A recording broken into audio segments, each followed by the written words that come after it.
لیے ہم نے یہ بتایا کہ نبی کریم صلی اللہ علیہ وسلم کی اتباع کرنی ہے آپ کے قول میں، آپ کے فعل میں، آپ کی تقریر میں، چاہے سمجھ میں آئے یا نہ آئے۔ اپنے اس دعوے کی دلیل میں نے اس سے پہلے ایک حدیث پیش کی جس کے راوی حضرت علی رضی اللہ تعالیٰ عنہ ہیں، اور امام ابی داؤد کتاب الطہارہ کے اندر اس روایت کو لائے ہیں۔ دوسری روایت امام مسلم رحمۃ اللہ علیہ کتاب الحیض کے اندر لائے ہیں۔ اس روایت کی راویہ ایک خاتون حضرت معاذہ ہیں۔ روایت اس طرح: وہاں معاذہ قالت سألت عائشہ رضی اللہ تعالی عنہا ما بال الحائض تقضی الصوم ولا تقضی الصلاة فقالت انت حروریہ قلت لست بحروریۃ ولکنی اسأل قالت كان يصيبنا ذلك فنؤمر بقضاء الصوم ولا نؤمر بقضاء الصلاة۔ رواہ مسلم کی کتاب الحیض۔ حضرت امام مسلم اس حدیث کو اس طرح کتاب الحیض کے اندر لائے ہیں۔ حضرت معاذہ کہتی ہیں کہ میں ام المؤمنین حضرت عائشہ رضی اللہ تعالیٰ عنہ کے پاس آئی اور میں نے پوچھا کہ کیا وجہ ہے اے ام المؤمنین کہ حائضہ عورت کو روزوں کی قضا کا حکم دیا جاتا ہے مگر نمازوں کی قضا کا حکم نہیں دیا جاتا؟ یعنی اگر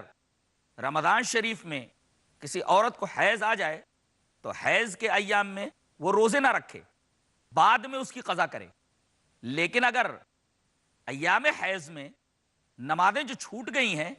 ان کی قضا نہ کرے۔ حضرت معاذہ یہی پوچھنا چاہتی ہیں کہ اس کی وجہ کیا ہے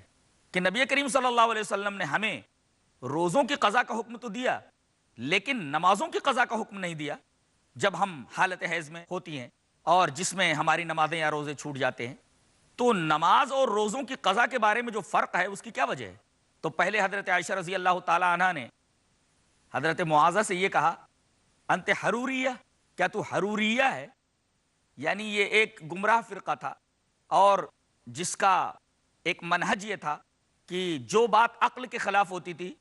یہ فرقہ اس کو تسلیم نہیں کرتا تھا۔ اسی وجہ سے حضرت عائشہ رضی اللہ تعالی عنہ نے معاذہ سے یہ پوچھا کیا تو حروریہ ہے؟ تو حضرت معاذہ کہتی ہیں میں نے فوراً کہہ دیا قلت لست بحروریہ، میں حروریہ نہیں ہوں، ولکنی اسأل، میں ایک سوال کر رہی ہوں۔ تو حضرت عائشہ رضی اللہ تعالی عنہ نے بالکل سادہ سا جواب دیا، فرمایا قالت کان یصیبنا ذلک، ہم کو یہ حالت پیش آتی تھی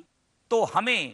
روزوں کی قضا کا حکم دیا جاتا تھا لیکن نمازوں کی قضا کا حکم نہیں دیا جاتا تھا۔ حضرت عائشہ رضی اللہ تعالی عنہ کے جواب میں یہ بات چھپی ہوئی ہے کہ نبی کریم صلی اللہ علیہ وسلم کا کہہ دینا ہی سب سے بڑی دلیل ہے، چاہے وہ عقل میں آئے یا نہ آئے۔ اور نبی کریم صلی اللہ علیہ وسلم نے ہمیں حالت حیض کے اندر چھوڑے گئے یا جو چھوٹ گئے روزے ہوتے ہیں ان کی قضا کا حکم دیا ہے، لیکن حالت حیض میں جو نمازیں قضا ہو گئی ہیں، نمازیں چھوٹ گئی ہیں، ان کی قضا کا حکم نہیں دیا ہے۔ یہ سیدھا سا جواب اس بات کی دلیل ہے۔ نبی کریم صلی اللہ علیہ وسلم کا فرما دینا ہی، کوئی حکم دے دینا ہی، یہ سب سے بڑی دلیل ہے، چاہے آدمی کی سمجھ میں وہ بات آئے یا نہ آئے۔ ایک تیسری دلیل جسے امام ابی داؤد کتاب المناسک میں لائے ہیں، روایت اس طرح: وعن زید بن اسلم عن ابیہ قال سمعت عمر بن الخطاب رضی اللہ تعالی عنہ یقول فیما الرملان واليوم والکشف عن المناکب وقد اتى اللہ الاسلام ونفى الكفر واہلہ مع ذلك لا ندع شيئا كنا نفعله على عهد رسول اللہ صلی اللہ علیہ وسلم، رواہ ابو داؤد فی کتاب المناسک۔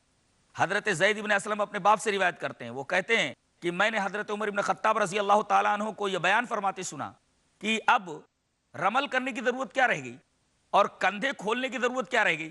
ناظرین کرام، یہ ایک حج کا مسئلہ ہے کہ آدمی جب طواف کرے گا تو طواف کی ابتدا حجر اسود سے کرے گا اور پہلے 3 چکروں کے اندر سینے کو ذرا ابھار کر کے طواف کرے گا، چکر لگائے گا۔ اور اس کا پس منظر یہ ہے، اس کی وجہ یہ تھی کہ مدینہ سے جب صحابہ کرام مکہ آئے تو یہ بات ان کے کانوں میں پہنچی کہ قریش مکہ یہ کہہ رہے ہیں، کفار مکہ یہ کہہ رہے ہیں کہ مسلمان جب تک مکہ میں تھے تب تک کافی طاقتور تھے، مدینہ پہنچنے کے بعد وہ کمزور ہو گئے ہیں۔ جب یہ بات نبی کریم صلی اللہ علیہ وسلم تک پہنچی تو آپ نے فرمایا کہ جب تم طواف کرو تو 3 چکروں کے اندر سینے کو ابھار کر کے طواف کرو اور ایک کندھے کو کھول لو۔ لیکن بعد میں یہ علت نہیں رہ گئی اسی کی طرف حضرت عمر رضی اللہ تعالیٰ عنہ اشارہ کر رہے ہیں کہ اب رمل کرنے کی اور کندھے کھولنے کی ضرورت نہیں رہ گئی، لیکن اس کے باوجود مع ذالک، اس کے باوجود لا ندعو شیئا کنا نفعل علی عہد رسول اللہ صلی اللہ علیہ وسلم، ہم کسی ایسی چیز کو نہیں چھوڑیں گے جو ہم نبی کریم صلی اللہ علیہ وسلم کے زمانے میں کرتے تھے۔ اگرچہ بظاہر ضرورت باقی نہیں رہی، لیکن پھر بھی چونکہ نبی کریم صلی اللہ علیہ وسلم نے ہمیں کرنے کا حکم دیا تھا، لہذا ہم اس کام کو نہیں چھوڑیں گے۔ ان تین حدیثوں سے یہ معلوم ہوا کہ چاہے نبی کریم صلی اللہ علیہ وسلم کی بات عقلاً درست نہ نظر آتی ہو، عقل کی میزان میں بظاہر پوری نہ اترتی ہو، تب بھی آپ کی ہر بات پر عمل کرنا ضروری ہے۔ تو اب تک بات یہاں تک پہنچی کہ نبی کریم صلی اللہ علیہ وسلم کی اتباع زندگی کے ہر معاملے میں ضروری ہے، آپ کے قول، فعل اور تقریر کو ماننا ضروری ہے، چاہے وہ ہماری سمجھ میں آئے یا نہ آئے۔ اب آئیے دیکھتے ہیں کہ صحابہ کرام رضوان اللہ تعالی علیہم اجمعین نے اپنے عمل سے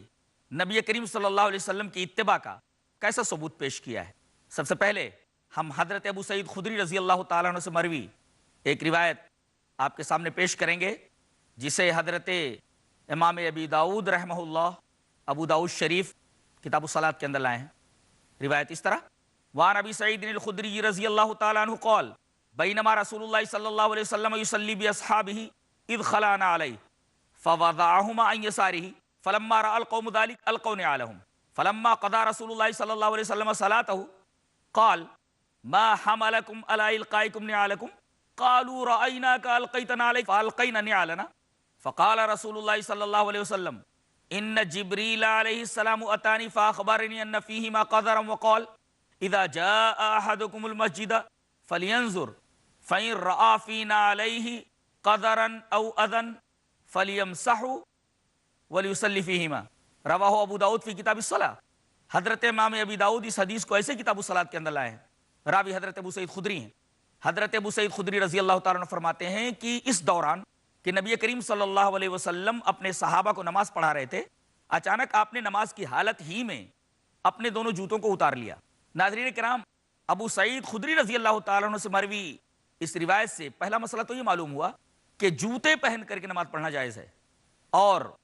دوسرا مسئلہ یہ معلوم ہوا کہ اگر نماز ہی کی حالت میں دونوں جوتوں کو یا ایک جوتے کو اتارنے کی ضرورت پڑے تو آدمی نماز کی حالت میں اتنا عمل کر سکتا ہے، اتنی حرکت کر سکتا ہے۔ اگر اس مفہوم کو پھیلا دیں تو یہ مسئلہ بھی واضح ہو جائے گا کہ اگر نمازی کی جیب میں موبائل تھا اور وہ سوئچ آف کرنا بھول گیا اور اچانک ہی رنگ ٹون بجنے لگا تو آدمی اس کو بجنے نہ دے، بلکہ جیب سے موبائل کو نکال کر کے اسے سوئچ آف کر کے پھر اپنی جیب میں رکھ لے۔ نبی کریم صلی اللہ علیہ وسلم نے نماز ہی کی حالت میں اپنے دونوں جوتے اتار کر بائیں طرف رکھ لیے۔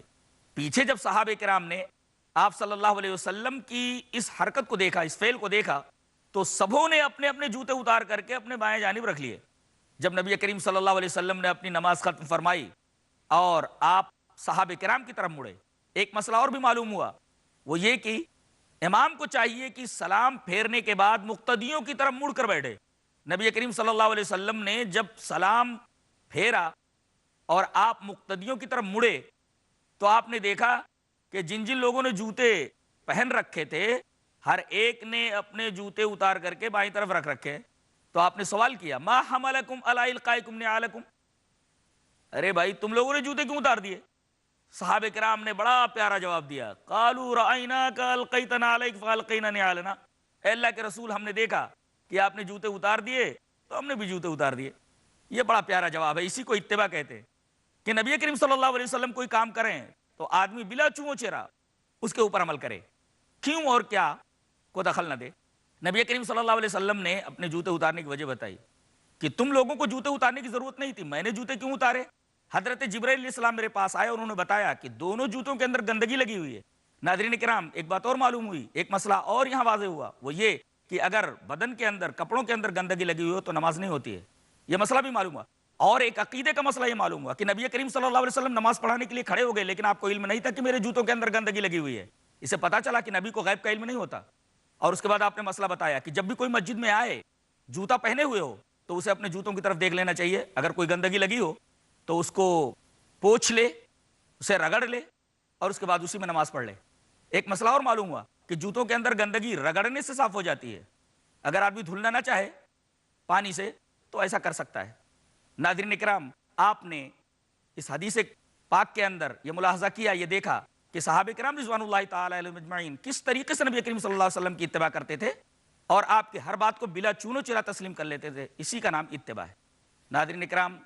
اس موضوع کے اوپر گفتگو جاری ہے، انشاءاللہ دوسرے ایپیسوڈ کے اندر ہم اسی موضوع کے ساتھ آپ کی خدمت میں حاضر ہوتے ہیں۔ السلام علیکم ورحمۃ اللہ وبرکاتہ۔